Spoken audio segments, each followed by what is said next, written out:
작년에도, 그제작년에도, 그제작년에도. 송편을 못 먹고 지나가면 이상해요. 설날이 되면 우리는 떡국을 먹습니다. 작년에도, 재작년에도, 그전에도 늘 먹었어요. 자, 절기는 어떤 것이냐? 반복입니다. 반복. 우리가 성탄절만 되면은요, 아니 여기 교회는 오니까 무슨 희망주일, 사랑주일, 기쁨주일, 평화주일 이래. 이걸 잘 모르는 분들이 있을 거예요. 예전에 나와 있는 것입니다. 색상도 마찬가지. 초색깔 아무렇게나 하는 게 아니고요. 예전 절기에 맞는 색깔을 불을 붙이는 것입니다. 이렇게 4주, 4주간 동안 성탄절 전 4주를 대림절, 대강절, 뜻은 예수님을 기다리는 절기입니다. 기다림이라는 절기가 이렇게 해마다 반복되는 것입니다. 오늘은 특별히 사랑주일로서 크리스마스의 선물이 예수님인데 크리스마스 선물이 하나님의 사랑이라는 것을 우리에게 어떻게 접목시키느냐, 그것을 우리가 함께 상고하여 보도록 하겠습니다. 오늘 4가지로요, 하나님의 크리스마스에 담긴 하나님의 사랑 4가지를 한번 살펴볼 텐데 어떤 부분으로 보느냐. 첫 번째는 누가 오셨냐 이겁니다. 두 번째는 어떻게 오셨느냐. 세 번째는 누구에게 오셨느냐. 네 번째는 왜 오셨나. 여러분이 뭐 그런 말이 있어 할 텐데요, 들어보시면 다 알게 될 줄로 믿습니다. 오늘 이 말씀 메시지가 맞춰질 때쯤 된다면 여러분들은 예수님이 우리에게 성탄절에 왜 선물이고 왜 오셨는지를 분명하게 알았으면 좋겠습니다. 첫 번째, 누가 오셨냐 이거예요. 누가. 이 세상에 누가 오셨나. 예수 그리스도, 구약에 보면 하나님의 성호, 그 이름이라고 감히 못하고요, 하나님의 성호를 여호와, 야훼 이렇게 부르죠. 또 구약에 가나안 땅에 데리고 간 사람이 여호수아, 그 어원은 다 똑같아요. 여호수아, 야훼, 여호와. 근데 이게 히브리어잖아요. 신약으로 오면 예수와, 결국은 여호수아, 여호와가 예수란 말이에요. 그러면 누가 오셨냐는 하나님인 그분이 오신 거예요. 하나님이랑 예수님이랑 틀리잖아요. 같아요. 하나님이신 그분이 예수님으로 오신 거예요. 추석이나 한가위나 같잖아요. 같은 분이십니다. 1969년 7월 20일. 여기 태어나지 않은 청년들 많죠. 1969년 7월 20일 무슨 날일까요? 미국에서 우주선을 처음으로 보내서 전 세계가 생방송 중계되었던 아폴로 11호 우주선이 달나라에 착륙한 날이에요. 역사적인 날이었고 전 세계가 떠들썩했죠. 최초로 사람이 달나라라는 곳에 발을 내디딘 날이에요. 굉장하죠. 미국이 갔습니다. 그런데 이들이 달나라에서 탐사를 하고 또 목적이 있어서 갔으니까 거기에 뭐 위성이라든가 또 할 일을 다 탐사를 마치고 돌아오기까지 오래 걸리진 않았어요. 달에 머무른 최초의 인간은 2명 암스트롱과 더불어서 21시간이었대요. 하루도 안 되죠? 21시간. 자, 여기에 비슷하게 한번 비유해 볼게요. 지구에 사는 사람 중에 최초로 그 한 발짝이 뭐라고, 그 한 발짝을 달나라에 내디딘 그 순간은 역사적인 순간이었고 전 세계가 다 주목하여 보고 있었죠. 우린 달나라에 못 가봤지만 생방송을 통해서 전부 본 거예요. 전 세계에서. 그리고 달나라에서 이 사람들이 얼마 동안 있었냐? 21시간 동안 탐사했다 이거예요. 그보다 더 오래전에 2000년 전에 저 높은 천국 하늘나라에서 지구라는 별에 처음으로 내려오신 분이 계신데 예수님이세요. 역사적인 날이었어요. 그날이 첫 번째 크리스마스였습니다. 그분이 이 땅에 머무신 기간은 33년이었어요. 믿으십니까? 뭘 거창하게 말하세요. 다 알고 있는 걸 다 알죠. 다 알아요. 누가 오셨냐를 지금 말하는 거잖아요. 누가 오셨냐? 암스트롱이 온 게 아니에요.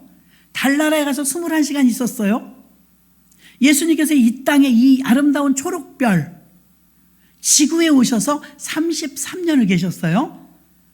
그 33년 동안 전 세계에 지금 22억 명이 하나님을 아버지라 불러요. 바닷가의 모래처럼 하늘의 별처럼 아브라함의 후손이 많아진 것이죠. 그래서 우리는 그곳에서 하나님을 믿는 자들 그 머리수 속에 우리도 들어있는 거예요. 믿으십니까? 예, 예수님이 33년 이 땅에 사시면서 이루신 그 구원의 역사에 우리가 동참되어져 우리는 공로 없지만 예수님의 이름으로 구원받아서 오늘 이 자리에서 하나님의 자녀들이 된 줄 믿습니다. 오늘 본문에도 보니까 그는 보이지 아니하시는 하나님의 형상이요 모든 창조물보다 먼저 나신 자니 만물이 그에게서 창조되되 하늘과 땅에서 보이는 것들과 보이지 않는 것들과 혹은 보좌들이나 주관들이나 정사들이나 권세들이나 만물이 다 그로 말미암고 그를 위하여 창조되었고. 아멘. 우리는 2000년 전에 예수님께서 저 높은 하늘나라의 황태자가 이 초록별에 처음으로 오신 날이라고 해서 예수님에 대해서 그날 태어나신 분이다, 성탄절이다 이렇게 알고 있는데 예수님의 존재는 2000년 전에 그때 오신 게 아니라 이미 존재는 이전부터 계셨습니다. 이거 잘 아셔야 돼요. 그리고 이 땅에 선교사로 최초로 내려오신 날이 2000년 전인 거죠.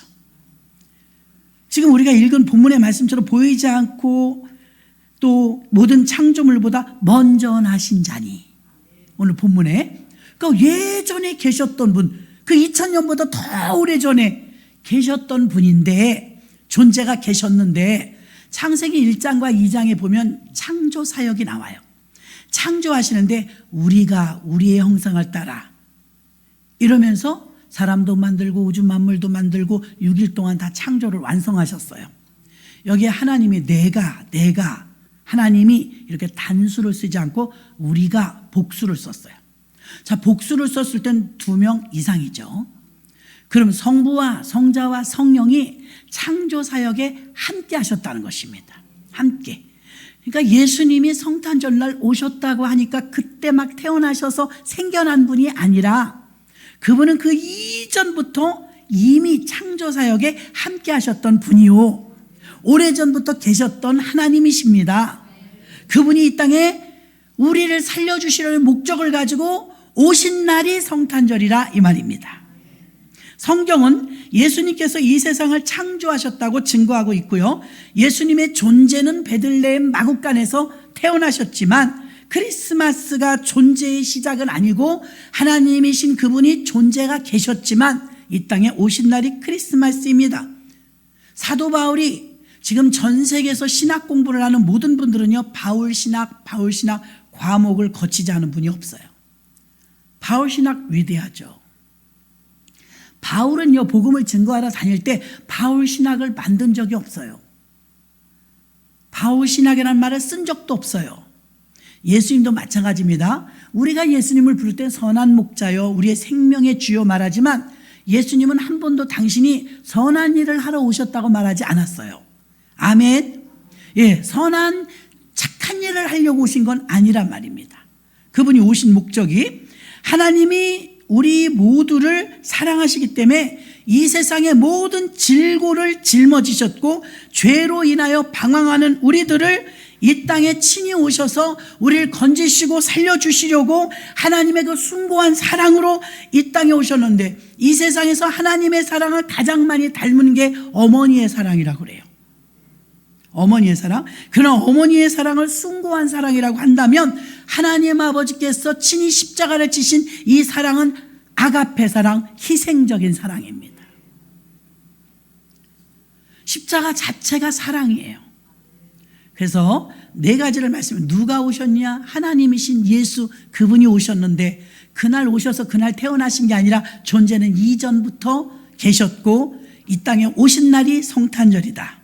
두 번째는요, 어떻게 오셨나? 어떻게 오셨나? 예, 사람의 모습으로 오셨는데 빌립보서 2장 6절로 8절, 그는 근본 하나님의 본체시나 하나님과 동등됨을 취할 것으로 여기지 아니하시고, 하나님이시래요. 오히려 자기를 비워 종의 형체를 가져 사람들과 같이 되었고, 우리와 동일하게 됐다는 것. 사람의 모양으로 나타나셨음에 자기를 낮추시고 죽기까지 복종하셨으니 곧 십자가에 죽으심이라. 아멘. 우리 청년들, 젊은 세대들 40대까지는 보면은 순종이나 복종 이런 게 참 힘들어요. 왜냐하면 배우는 시대가 다르기 때문에 무조건 숙이고 들어가기 힘들죠. 자기가 용납이 안 되면 순종을 못 합니다. 근데 순종보다 더 강한 말이 복종이에요.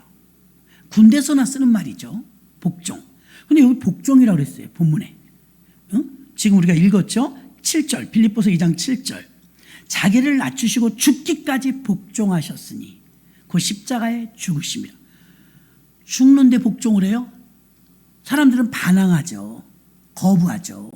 안 받아들이죠. 근데 죽을지언정 복종했대요. 그의 복종과 그의 순종이 우리를 살려낸 줄 믿습니다. 하나님께서 인간과 어떻게 오셨냐? 이렇게 말씀을 했는데 인간의 모습으로 오셨다. 우리 예전에 두란노에서 전라도 어디죠? 그 나병 환자촌 갔었습니다. 그런데 소록도 섬에 들어가니까 이제는 한 약 500명밖에 남지 않았는데 과거에는 왕성했을 때가 있었죠. 손양원 목사님, 우리가 그 기념관도 다녀오지 않았습니까? 손양원 목사님이 참 사랑의 종이에요. 얼마나 사랑의 종이냐면 그의 책이 나왔는데 신학교 다닐 때 우리가 이제 독후감 쓰느라고 읽었는데 사랑의 원자탄이에요. 책 이름이 사랑의 원자탄. 내용은 여러분 잘 아시죠? 자기 친아들 2명을 공산주의에 빠져있는 친구가 총으로 쏴서 죽였어요. 아들 2을 다 잃었어요.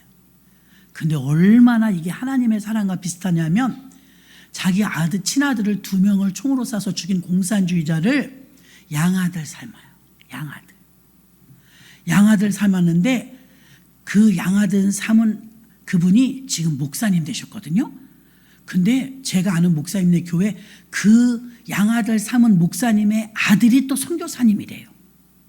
우리나라에서 전 세계에서 우리나라 나병 환자 가장 많을 때처럼 지금도 나병 환자가 많은 무슨 나라라고 했는데 제가 나라 이름이 어려워서 잃어버렸어요. 그 나라에 가서 기가 막혀요. 친아들을 우리가 만나고 왔잖아요. 친아들. 그날 가서 우리 사진도 찍고 했잖아요. 손 목사님. 거기 이제 기념관 지키고 계셨잖아요. 친아들 거기 계신데 양아들의 아들, 손자죠. 내가 아는 손양원 목사님은 이런 분이었다 간증하는데 너무 존경하는 거예요. 그런데 손양원 목사님은 너무 존경하고 너무 훌륭하신데 사모님과 가족들의 눈초리는 여전히 자기들은 힘들었대요. 그 입장에선 또 그랬겠더라고요. 너무 힘들었대요. 그런데 자기 할아버지가 하셨던 나병들을 그 소록도에 가서 헌신하고 선교사로 들어갔는데 아무리 수고하고 교회에서 예배를 드려도 안 와요. 사람들이.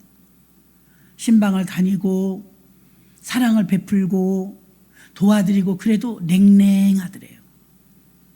그래서 언제까지 그러실 거냐, 예수 믿고 구원받으셔야 되지 않겠느냐, 이렇게 복음의 문이 열렸다. 그러니까 어떤 사람이 볼멘 소리로 그러더래요. 문둥한 자가 배부른 소리 안 해. 저는 건강하니까 이러더랍니다. 그때 깨달았대. 이질감을 느끼는구나. 자기들하고 같은 처지가 아니라고 벌써 받아들이지 않는구나. 그때부터 기도하기 시작했대요. 하나님, 제게 나병을 주세요. 저들하고 똑같은 병을 주세요. 막 기도를 했대요. 저들을 구원시키려면 같아져야 됩니다. 그래서 진물을 갖다 바르고 환자들을 막 입으로 그 고름을 막 빼주고, 아우, 막 들을 수가 없더라고요. 정말 성자예요, 성자. 어떻게 그렇게 섬겨요? 골마 터진 데를요, 입으로 빨아서 다 독을 빼주고 이렇게 사역을 하시는데, 세상에 기도가 응답이 된 건지 문둥병에 걸렸대요. 전염된 거죠. 할렐루야, 감사합니다. 그리고 이제 선포를 했대요. 나도 여러분과 똑같습니다. 저도 한센병에 걸렸어요. 저도 문둥병에 걸렸어요. 이제 모습을 보면 알거든요. 눈썹이 빠지고 손톱이 빠지고 손이 뭉그러지고. 저도 우리 동네, 살던 동네 뒷동네에 나병에서 좀 치료받은 사람들이 갱생하는 마을이 있었거든요. 정말 흉하게 생긴 분 많아요. 얼굴이 막 일그러져 갖고. 더 기가 막힌 것은 손가락이 뚝뚝 살점이 떨어져 나가는데도 안 아프대요. 그게 더 문제예요. 이게 나병에 참 기가 막힌 건요, 썩어 들어가는데도 안 아프대요. 아픈 걸 몰라요. 나병이 걸렸다고 하니까 이제서야 아유, 목사님 어쩌자고 멀쩡한 몸으로 오셔갖고 나병이 걸리셨습니까? 아니, 목사님 밀어나시게 왜 조심하시지 왜 걸리셨습니까? 웃으면서, 형제요, 이제 우린 똑같다. 그때부터 성도들이 오기 시작하는데 교회가 미어 터지도록 오는 거예요. 이 목사님이 깨달은, 손양호 목사님 깨달은 것은 내가 당신들과 똑같으니까 이제는 복음을 듣는군요. 자, 예수님이 누가 오시니까 하나님이 오셨다. 어떻게 오시냐? 사람으로 오셨다 그랬어요. 여러분, 천둥 번개 우르릉쾅쾅해도 막 무서워하고, 사람들은요 전능하신 그 하나님을 사실은 두려워해요. 천벌 받을까 봐 막 두려워해요. 그런데 이 세상 어디에도 아기를 두려워하는 사람은 없어요. 아가는 천사 같잖아요. 아기에 대해서 경계태세를 갖추는 사람은 없어요. 다 편안하게, 아기들은 아이고 예쁘다, 아이고 예쁘다. 짐승도 사람도 아기에 대해서는 뭐 별다른 긴장감을 갖지 않죠. 누가 오셨냐면 하나님이 오셨는데, 어떻게 오셨냐면 그 아기로 오셨다는, 아기로. 무섭게 오셔서 공포의 분위기를 조성하면서 우르릉쾅쾅 천둥 번개치면서 막 우랑하게 오신 게 아니라 저 초라하게 마곡간에서 가난한 집에서 태어나서 우리처럼 손양원 목사님이 나병을 막 진물을 짓이긴 것처럼 동질감이 되고 같이 나병이 되니까 이제 막 좋아하더라잖아요. 똑같다고, 진심이었다고, 이분의 복음과 사랑이 진심이었다고 이제 받아들여지는. 주님도 마찬가지예요. 우리의 고통을 알려면, 주님은 하나님이신데 안병이 얼마나 아픈지 알아요? 우리가 병에 걸렸을 때 고통이 얼마나 아픈지 알아요? 우리가 배고플 때, 가난할 때 얼마나 외로운지 알아요? 이러면 예수님을 받아들이지 않아요, 사람들이.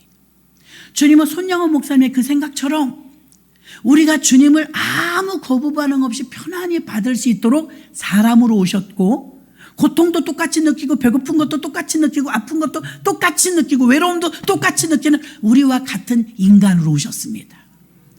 그것도 저항할 수 없는 아주 순박한 아기로 오셨으니, 예수 그리스도에 대해서 여러분에게 물어봐도 마찬가지입니다. 예수 그리스도가 여러분을 사랑하심을 믿습니까? 예, 조금 더 의심하지 않아요. 왜? 이미 우리는 다 받아들인 거예요. 왜 그러느냐? 주님 나랑 똑같이 인간으로 오셔서 우리가 아무리 고통받고 병들고 힘들어도요, 십자가에서 예수님 매달렸을 때 그 고통, 그 배신감, 그 아픔, 그 버림받음, 그런 고통을 당한 사람은 아마 없을 겁니다. 한꺼번에 3가지 고통, 3중고를 겪는 사람은 없어요.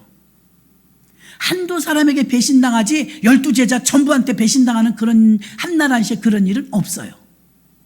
한 사람에게만 배신당해도 치를 떠는데 3년만 동안 같이 먹고 같이 다니던 그 자기 제자들한테 배신을 당했을 때 주님의 마음이 얼마나 아팠겠어요.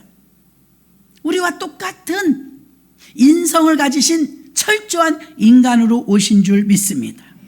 그래서 사람들은 예수님을 두려워하지 않아요. 그 예수님이 우리에게 오셔서 사람으로 오셔서 사람 속에 들어오셔서 사람들과 동질감 속에서 같이 살기를 원하신 줄 믿습니다. 그래서 성경에서는 예수께서 우리와 동일하게 육체적으로, 정신적으로, 사회적으로 우리와 똑같이 성장하는 모습도 같았습니다. 하나님은 사랑이 가득한 분이기 때문에 하나님께서 창조하신 목적이 무엇인지, 크리스마스를 통해서 하나님의 사랑이 무엇인지, 예수님이 왜 오셨는지, 예수님이 누구에게 오셨는지를 말하고 있는 줄 믿습니다. 그래서 예수님은 하나님이신 그분이 오신 것이고, 예수님은 인간으로 오셨고, 세 번째로 예수님은 누구에게 오셨냐 이거예요. 누구에게. 어떻게 오셨는가는 인간으로 오셨다고 그랬어요. 그분은 누군데 오셨냐? 하나님인데 오셨다고 했어요. 세 번째, 누구에게 오셨냐? 이거 누구에게. 첫 번째 사랑은 하나님께서 이 세상에 오셨고, 두 번째 사랑은 인간의 모습으로 오셨고, 세 번째는 누구에게 오셨냐? 보통 사람들에게 오셨습니다. 우리와 같은 보통 사람들에게 오셨어요. 화려한 궁전에서 태어나지 않았고요. 깨끗한 호텔에서 태어나지도 않았고요. 거창한 종합병원에서 태어나지도 않았고요. 마국간에서 태어나셨으니, 아무리 가난한들, 우리가 마국간에서 태어나신 분 손 들어보세요. 없어요. 예수님이 가난하게 태어나셨다는 걸 말하고요. 예수님이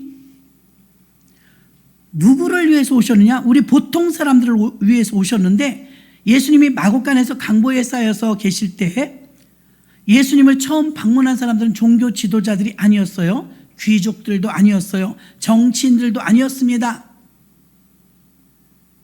그 당시에 가장 초라하다고 생각하는 보잘것없는 사회적 약자, 목동들에게 나타나셨고, 동방박사들의 선물을 가지고 준비하셨는데, 사회적으로 이들은 명망을 받는 사람들이었기 때문에 결과적으로 첫 번째 크리스마스 때 사람들은 사회에서 소외된 사람들로부터 존경받는 사람까지 모두가 다 예수님은 그들을 위해서 오셨다는 걸 말해주고 있는 줄 믿습니다.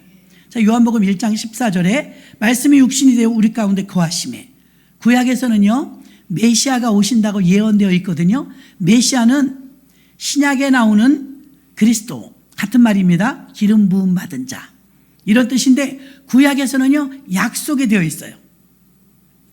제 사무실에 프린터 잉크를 넣어주시는 기사분이 오셔가지고 잉크를 넣다가, 목사님 탁상 달력을 보고 저렇게 스케줄이 빡빡한 거예요. 네. 그랬더니 이야, 저 많은 스케줄을 다 소화하시네요. 그러고 보니 그러네요. 그분이 보니까 뭐 빽빽하게 써 있으니까 잉크를 넣으면서 그러시는 거예요. 저는 유명한 사람이 아니라 그나마 길게는 3월달 스케줄까지 짜여져 있죠. 내년 3월. 자, 근데 달력을 이렇게 넘겨보면 또 차곡차곡 또 쌓여요. 놀라운 사실은 하나님이 제게 건강을 주시는 한은 몇 월 며칠 날 어디에 무슨 약속, 저는 그 자리에 있더라고요. 저만 그런 게 아니라 여러분도 그래요.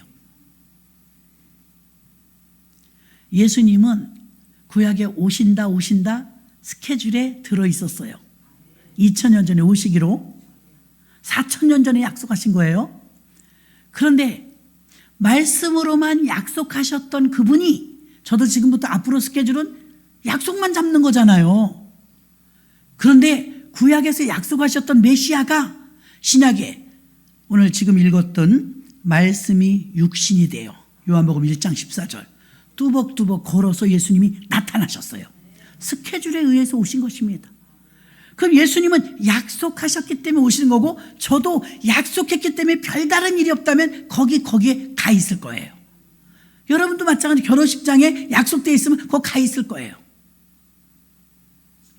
이것이 바로 예수님께서 말씀이 육신이 되어 우리 가운데 거하심에, 약속하신 그 예수님의 육신이 우리 가운데 거하심에 이제 들어오셨다 이 말이에요. 들어오셨다. 예수님께서 우리 가운데 우리와 함께 사시며 우리 안에 들어오셔서 무엇을 하시려고 그러냐 이것입니다. 자기를 낮추시고 베들레헴의 마구간에서 초라하게 태어나신 그 결과 보통 사람의 많은 사람들이 예수님을 만나려고 마음만 먹으면 얼마든지 만날 수 있었습니다. 누구에게 오셨냐면 이렇게 우리들에게 보통 사람에게 예수님은 오신 줄로 믿습니다. 마지막 네 번째는요. 왜 오셨냐 이거예요. 왜 오셨냐. 제가 실수한 이야기 한번 하면요. 우리 교육자들이 예전에 신돌산 기도에서 은혜 잔뜩 받고 봉고차를 운전하고 오는데 앞에서 오는 차들이 거꾸로 오는 차들이 라이트를 깜빡깜빡해요. 그거 신호잖아요. 왜 저러지? 경찰이 있나? 그냥 갔어요. 경찰 없던데 또 다른 차가 깜빡깜빡 알려줘요. 왜 그러지? 무슨 일이지? 계속 찬양하면서 가는 거 신나서. 근데 또 다른 차가 깜빡깜빡해요. 제가 그렇게 둔해요. 참고로 제 면허 81년 면허예요. 운전 경력은 굉장히 길어요. 제가 면허 딸 때 여자 저 하나였어요. 그때 여자가 운전 안 할 때예요. 근데 여러분 그렇게 운전을 오래 했으면 뭐예요? 아무것도 몰라요. 운전만 해. 그래가지고 깜빡깜빡한데 그냥 갔더니 나중에는 트럭을 운전하시는 어떤 아저씨가 빵빵빵빵 누르면서요 손가락질을 막 이러는 거예요. 아 이거 뭔 일 있다. 그제서야 차를 옆에 세웠어요.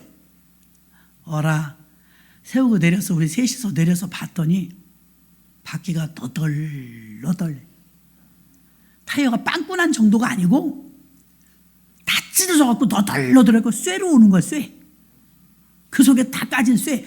좀 더 갔으면 굉장히 위험할 뻔한 거예요. 그래서 이 배터리 집이 어디 있는가? 공업사 어디 있는가? 아우 저기 보여요. 별로 멀진 않아. 간신히 끌고 가거든요. 아저씨가 큰일 날 뻔들 하셨네. 이게 웬일이야. 이렇게 되도록 몰랐어요? 몰랐어요. 아니 이게 이렇게 됐을 텐데 이렇게 찐따가 돼갖고 차가 덜그덕거렸을 텐데 몰랐어요? 몰랐어요. 셋 다 뒤에도 몰라니까 몰랐대 자기들도. 아, 나도 몰랐는데 뭐 운전하는 사람도. 다 몰랐어요 우리는. 운전만 할 줄 아는 거예요. 덜그덕 했을 텐데. 자, 제가 무슨 말을 하려고 이 실수를 이야기하냐면 처음에 깜빡깜빡했을 때 얼른 갔으면 빵꾸만 떼면 5,000원이면 돼요. 바퀴 다 갈았어요. 쓸 수가 없어요. 다 깨져서. 근데 알지도 못하는 사람이지만 깜빡깜빡 해준 건 차에 이상이 있다는 거죠. 또 깜빡깜빡 세 번째 빵빵 하면서 손가락질하니까 그제서야 제가 내렸다고 그랬잖아요. 괜히 그러진 않는다는 거예요. 그렇죠? 예수님이 괜히 오셨겠어요? 예수님이 심심해서 오셨겠어요? 뭐 여러분 해외여행 가듯이 여행 오셨겠어요? 예수님 이유가 있어서 오셨다 이 말입니다. 달나라에 뭐 괜히 갔겠어요? 사진 한 방 찍으러 갔겠어요? 달나라를? 그 달나라에 가까운 탐사 사진과 더불어서 거기서 가져온 조직을 가지고 와갖고 이거 검사하고 하느라고요 얼마나 많은 세월을 앞당겼는지 모릅니다. 이유가 있어서 달나라 간 거고요. 이유가 있어서 차를 깜빡깜빡 알려준 거예요. 여러분 지나가는데 누가 아무개 부르면 뒤돌아보잖아요. 괜히 부르진 않아요. 지갑 놓고 갔다. 핸드폰 여기 있네. 뭐 이유가 있어서 부른다 이 말입니다. 그 예수님 왜 오셨냐 이거예요. 이유가 없을까요? 높고 높은 보좌의 황태자가 이 낮고 천한 지구상에 오시면서 그냥 오셨을까요? 왜 오셨냐 이 말입니다. 왜 오셨냐. 요한복음 18장 37절. 빌라도가 가로되 그러면 내가 왕이 아니냐. 예수께서 대답하시되 내 말과 같이 내가 왕이니라. 내가 이를 위하여 났으며 이를 위하여 세상에 왔나니. 자, 왕으로 오셨대요. 곧 진리에 대하여 증거하려 함이로다. 무릇 진리에 속한 자는 내 소리를 듣느니라 하신대. 진리를 전하러 왔고 진리에 속한 자는 내 소리를 들을 것이다. 내 양은 내 음성을 들을 것이다. 자, 요한복음 10장 10절.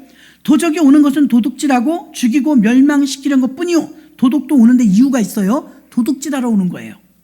내가 온 것은 양으로, 우리가 양입니다. 생명을 얻게 하고 더 풍성히 얻게 하려는 것이다. 우리에게 풍성한 생명을 주러 오셨대요.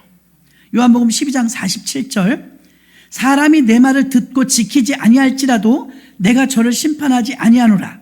내가 온 것은 세상을 심판하려 함이 아니요 세상을 구원하려 함이라.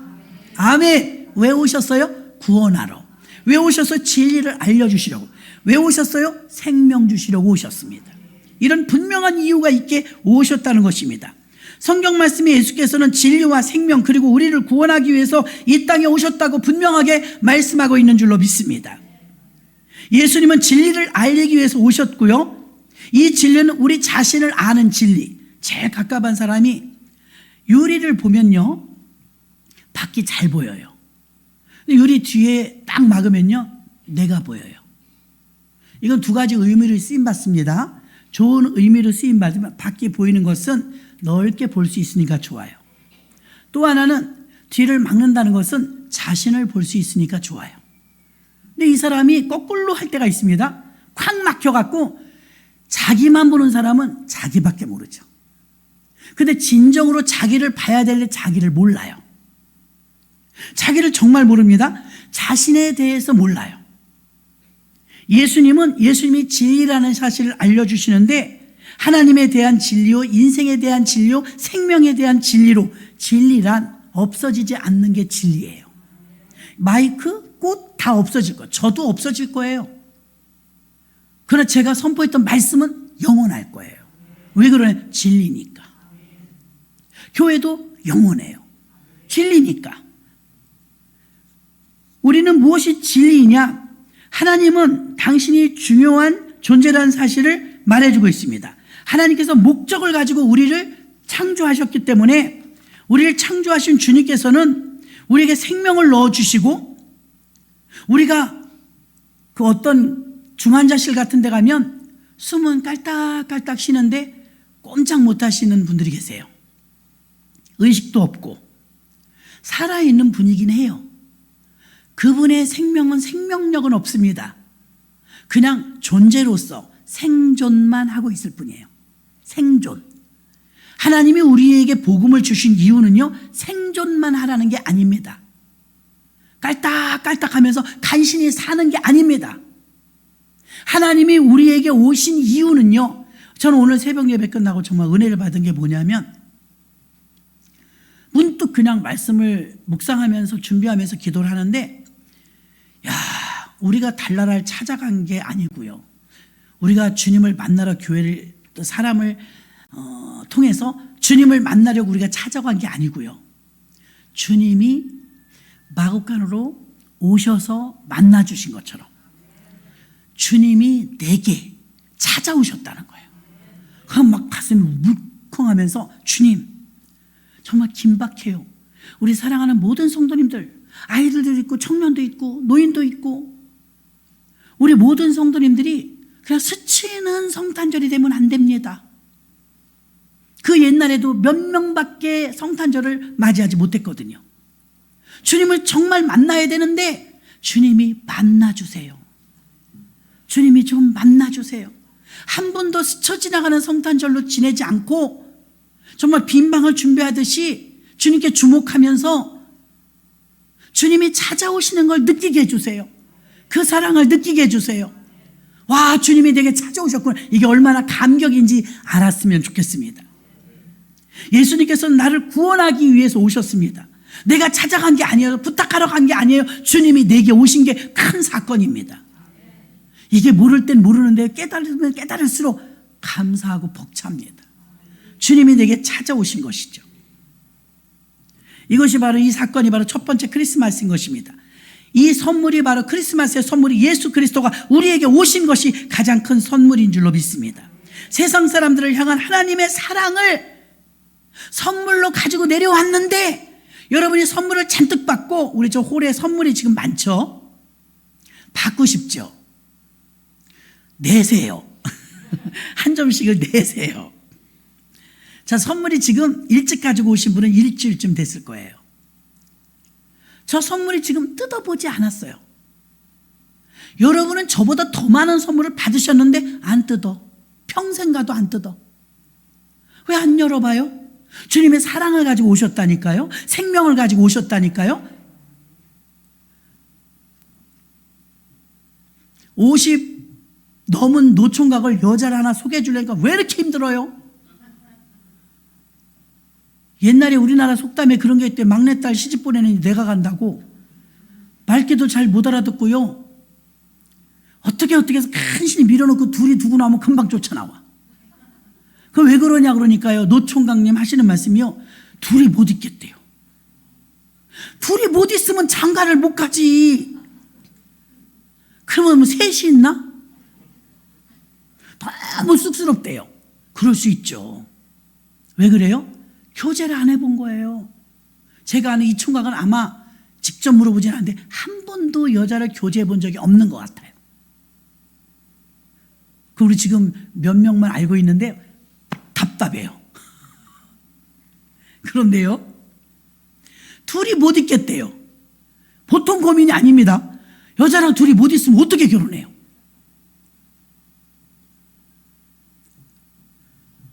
왜 이런 일이 있냐면 교제를 해본 적이 없는 거예요.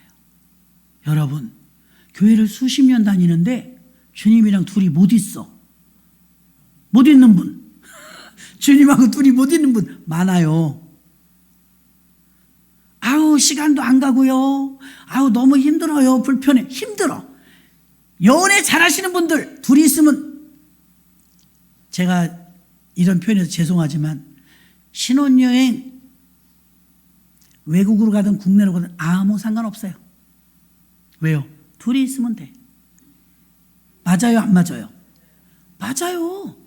신혼여행 가시는 분들 뜨겁거든요. 어디로 가는 거 사실 별로 의미 없어요. 그냥 둘이 있는 게 좋은 거예요. 이해가 되십니까? 이게 진짜거든요. 둘이 있는 게 좋은 거예요. 자, 하나님은 우리에게 왜 오셨느냐? 물론 우리 편에서 봤을 땐 우리 유익을 위해서 우리 구원하시려고, 우리 생명 주시려고 오셨는데, 주님 편에선 우리와 교제하려고 오셨어요. 우리와 사귀려고 오셨어요. 우리와 하나 되려고 오셨어요. 그 둘이 못 있겠다네. 둘이는 못 있겠대. 그럼 통성기도 할 때라도 오세요. 아니, 총각이 또 처녀가 청춘 남녀를 만나게 딱 이렇게 중매가 이렇게 해줬으면 만나보고 차도 마시고 그래야 되잖아요. 결혼하신 분들하고만 있는 걸 좋아해.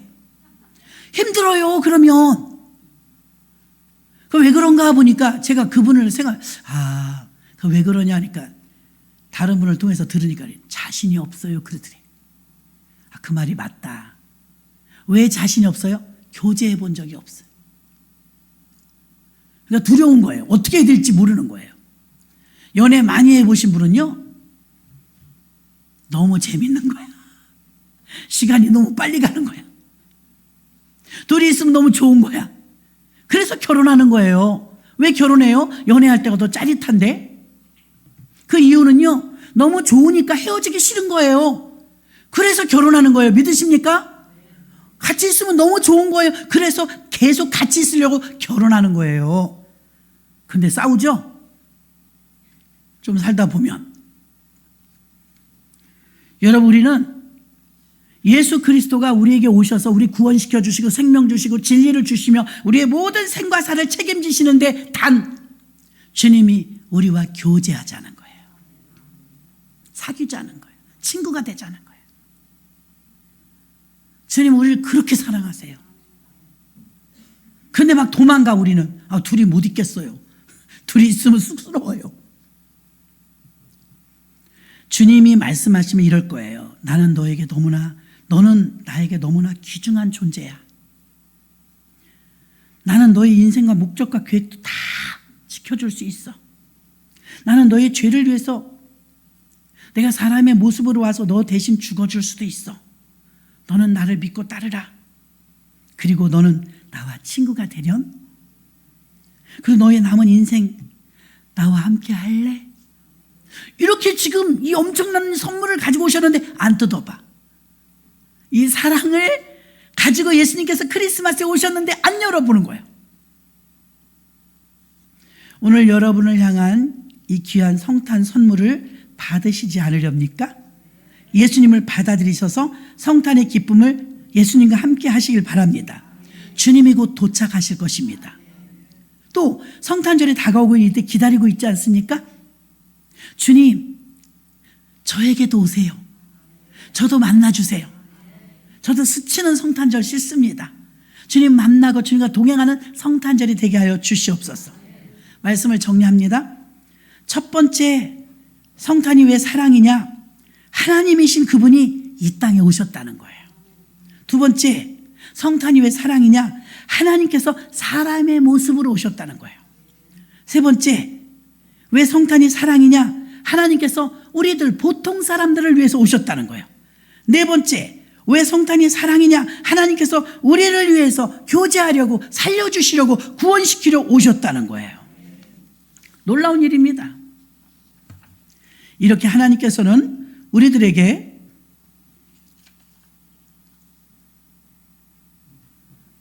사랑으로 다가오셔서 당신 자신이 선물이 되어주셨는데 우리 예수님 말고 다른 선물을 달라고 하는 것과 똑같습니다.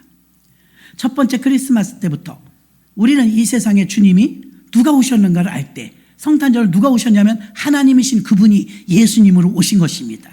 어떻게 오셨나? 우리와 똑같은, 손양원 목사님 생각해 보십시오. 나병 환자가 되니까 받아들이고 많은 영혼을 구원했다고 하지 않습니까? 그래서 인간의 모습으로, 아기의 모습으로 오셔서 우리가 주님을 거부 반응 없이 받아들일 수 있도록 인간의 모습으로 오셨습니다. 세 번째로 주님은 누구에게 오셨느냐? 보통 사람들에게 오셨습니다. 왜 오셨느냐? 우리와 친구가 되시고 교제하시려고, 우리를 구원시켜 주시고 진리의 생명으로 인도하라고 오셨습니다. 이제 이 성탄절에 여러분은 주님이 오셨으니까, 내가 찾아간 게 아니고 주님이 내게 오셨는데 이거 스치고 지나가면 너무 아깝지 않습니까? 이제 초가 하나 켜지면 성탄절 아닙니까? 여러분, 남은 요 일주일 동안 여러분들이 주님을 사모하는 마음으로 주님의 성탄 선물을 기쁨으로 뜯으시기를 주님의 이름으로 축원합니다. 하나님 감사합니다.